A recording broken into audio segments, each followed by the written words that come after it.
Well, look, we've seen this new variant there. It's more easily spread again, and we are so close with this vaccine. Well, not just close. We've got 3 million jabs of it in the arms of Brits so far. We don't want to stumble at this final hurdle, so it's a precautionary measure at this stage. How are you going to stop truckers coming in from Portugal? Well, we will make sure that we can still have a flow of goods, because it's important to. So you won't be stopping truckers?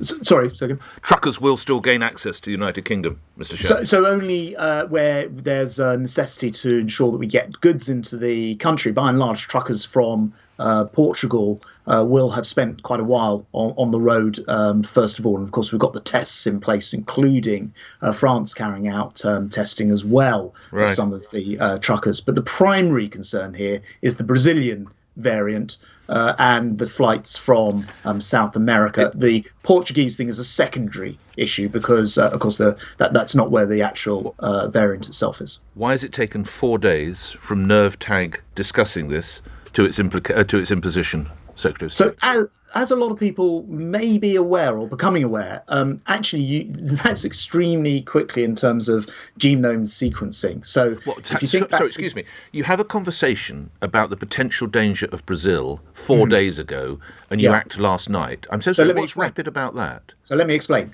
Do you know how many mutations there are of the coronavirus? No, Secretary of State, I'm a journalist. I'm not a virologist. 12,000. Right.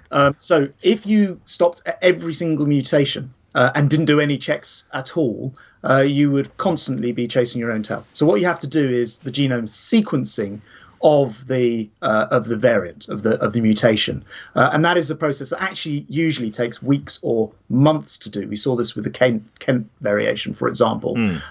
Actually, what we did on this and what we've done on this is essentially taken a precautionary approach. And just to answer your question and perhaps your listeners' concerns, there haven't been any flights coming from Brazil in the meantime. So just to be clear, and of course, anyone who did perhaps come via a different route is required to quarantine as well. So that was my question. If someone routes via New York or wherever, it doesn't matter. You must quarantine. You must quarantine. In fact, particularly via New York, you would have to have quarantined. So this is a sort of belt and braces approach, I would say. And actually, as I say, in terms of reacting to coronavirus mutations, which happen all the time, is not unusual. Thousands and thousands of them.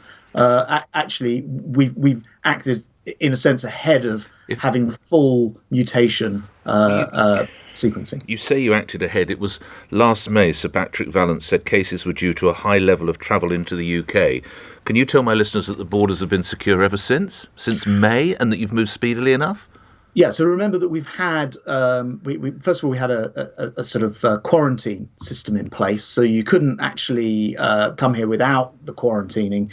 Then we introduced the travel corridors to allow, where it was safe to, people to travel. Remember, that was always traveling to places with lower levels of infection than being here. And I've looked back at the data, just for example, from the last month.